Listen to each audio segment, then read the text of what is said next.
YouTube. What it do, man? It's your boy Benji, and we are back in between the ropes.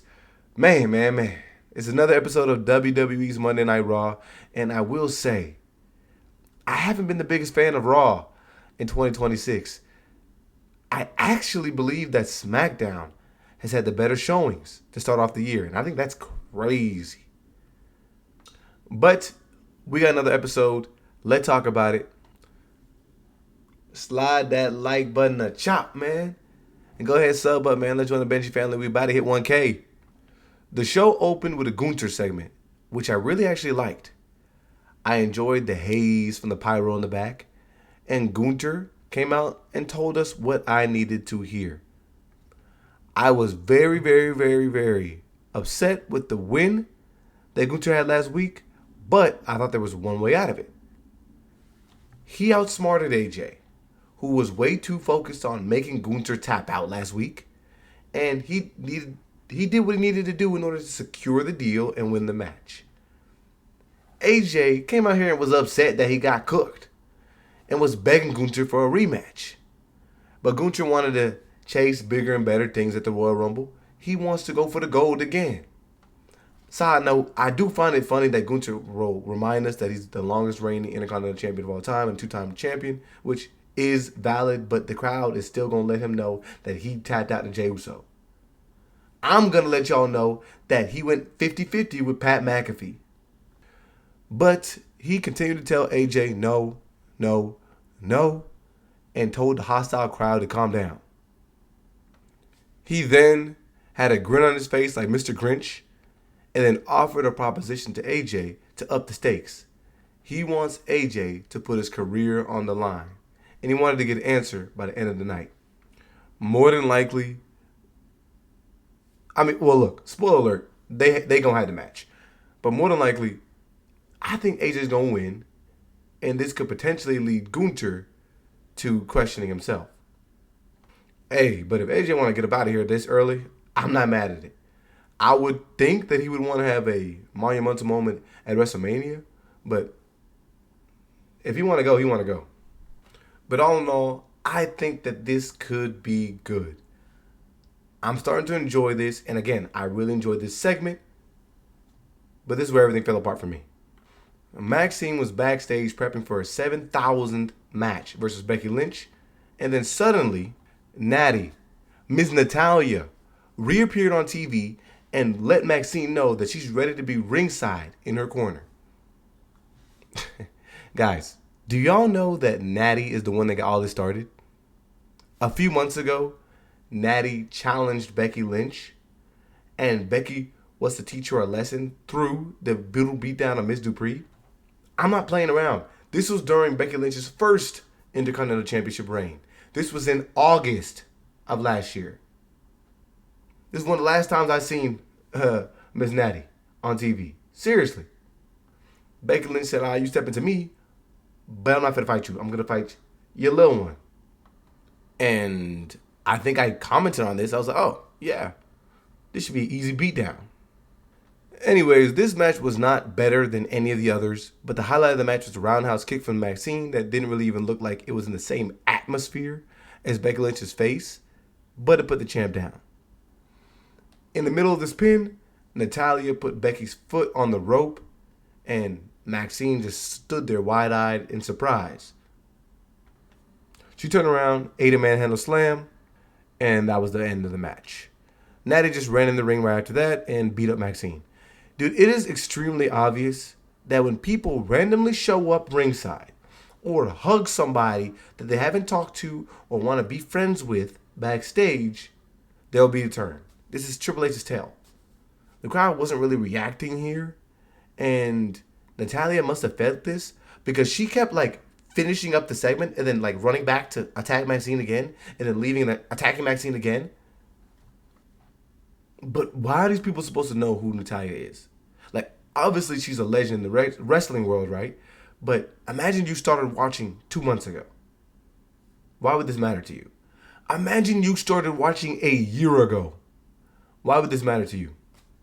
How many interactions have we seen displayed on TV between these two women? Or seen on TV that displayed the friendship these two women have? Or have we seen any tension building between these two women? How many segments have we even seen these two women talking to one another? Dude, in the segment that maxxine walks up to, I'm sorry, that maxxine is walked up to by Natalya, she's like, whoa, what are you doing here? Which, if you had not watched the show in months, would already give you the clue that this woman has not been on TV for a long time. And she hasn't. Why? This had no impact for me, is what I'm trying to tell y'all, because we haven't even seen this woman be on screen together or any semblance of a relationship between these two. The only thing we got was a couple of training videos, quick video montages that highlighted maxxine. So maybe you would assume that Natty is a trainer or a mentor. And then we just kept getting all these scenes backstage of Adam Pearce and Paul Heyman getting each other's faces, breathing on one each other's forehead, whatever.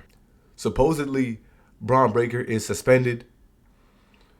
And then we got Jey Uso announcing to be a participant in the Royal Rumble match. I'm assuming that Jim and Trin are dealing with the kid being born, so congratulations to them. But the Division is entering I don't care territory. Adam Pearce even showed up ringside to try and stop the trio of Austin Theory, Bronson Reed, and Logan Paul from cheating. Now, this was something that I really just didn't understand. The guys went for the brass knuckles, which we know Logan Paul to do whenever the match gets tough, right? But Adam Pearce ran and grabbed the brass knuckles from them. But the match continued, even though it was obvious that they were cheating, to the point where the GM actually stopped them from cheating. Why would the referee not just be instructed to call the match? Because let's just assume that even though they were trying to cheat, Team Vision would have won this match. Call the match. They're cheating right in front of your face. But then Paul Heyman and Adam Pearce yelled at each other again. Team Luchadores win. Austin Theory is back in his rightful position, on his back, looking up at the lights, eating another pin. Another question of mine. Why do the Luchadores always team up? They side with one another, what? Over respect of Lucha Libre? Like, what? Why can't these guys be with like Kofi Kingston or something like that? Why are Dragon Lee, Rey Mysterio, and Penta together? You know Penta has an actual brother that is on a WWE roster. I already told y'all, man, the Division has been a spoiled direction for me. It's been a failed faction, if you had to ask me. These guys have accomplished nothing. Amongst the four of these guys, nothing has been done. No gold. They barely win anything. I don't understand how they're supposed to be marketed as the future, and we're literally just wasting Logan Paul's time.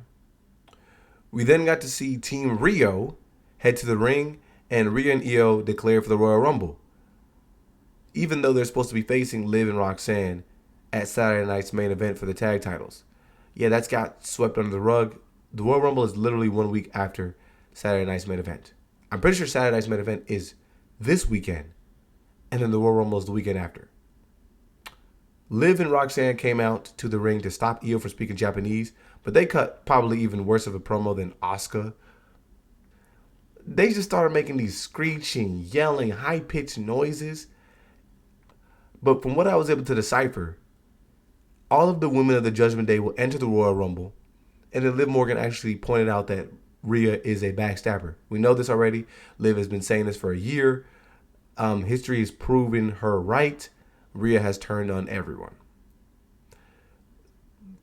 After Roxanne and Liv let us know that the reason that the Judgment Day is entering themselves in the Royal Rumble is to ensure that the numbers work in their favor, so that the Judgment Day ends up with a winner regardless, and somebody of the Judgment Day will be headlining WrestleMania. Rhea asked them how that would work. What?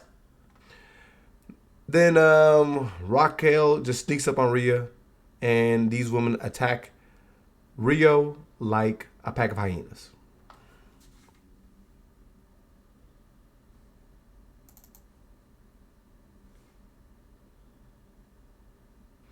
Grande Americano and Jevon Evans were supposed to fight. I don't really, again, like, bro, if you had to ask me, Grande Americano is just wasting time on WWE TV, but I will say he is doing good things in AAA. But supposedly Jevon Evans got hurt in this match. Well, not supposedly. They actually called the match because Jevon Evans was unable to compete. So, speed of recovery to him. I will also point out that they were doing so many quick previews of WWE Unreal, and I will be watching that on Patreon. And I'm going to be dropping y'all my review. But before the big match, Finn Balor dropped a promo. There's literally no point in listening to what he got to say. It's unbelievable. This dude had the most losses in the year 2025. I don't. What do we think? Come on now. Let's just be honest with each other. They can be in Ireland or they could be at Disneyland. This dude's not winning anything. We kept getting all these Adam Pearce and Vision segments to the point where Adam Pearce actually wants Braun Breaker in the building so that he can talk to him face to face and they can settle things like men. You literally you had the opportunity to do that. What was that, last week? But you kicked him out of the building. I don't even care. I hope that's not televised. There's honestly nothing that I would want to hear them talk about. Paul Heyman keeps talking to him in this like lawyer jargon. Whatever. I will take back what I said about Asuka earlier. Her and Kairi do this amazing K-drama segment backstage where the two of them are both on the verge of crying. Legitimately, they might be the best actors on the show. Asuka is tired of Kairi losing, and Kairi has decided to lock in. She's willing to do anything to ensure that Asuka wins the Royal Rumble. And Asuka wants to make sure that goes smoothly because she doesn't want to yell at Asuka anymore. I mean, at Kairi anymore. She wants them to be one big happy family. And then it's like something good happens and they just do something stupid right after. I already told y'all what I feel about Bayley, even though she's my Bay Area sister. Oh my gosh. What the freak is her? What is she doing week to week? She was just wasting time with Lyra, giggling about the potential of one of them winning the Royal Rumble. A little, wait, just wasting our TV time. Where's AJ Lee? We then finally got Finn Balor versus CM Punk, and I ain't gonna lie, Finn Balor had some aura. They brought back his Demon theme song, but I don't care what timeline you think this might be. Things started off a little strange with Finn Balor kicking out of the GTS. I was like, oh shoot. I thought we done got Finn from another dimension. They were showing Finn love in Ireland. Obviously, that's his home. And the crowd was extremely hot. But CM Punk won. I did think it was a little bit strange that CM Punk was showing mad respect to Finn after the match. I mean, I guess these two don't technically have any beef. Most of CM Punk's beef has been with Dominic Mysterio. But, I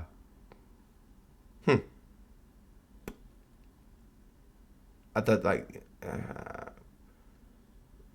was just a little bit weird. But that was the end of the show.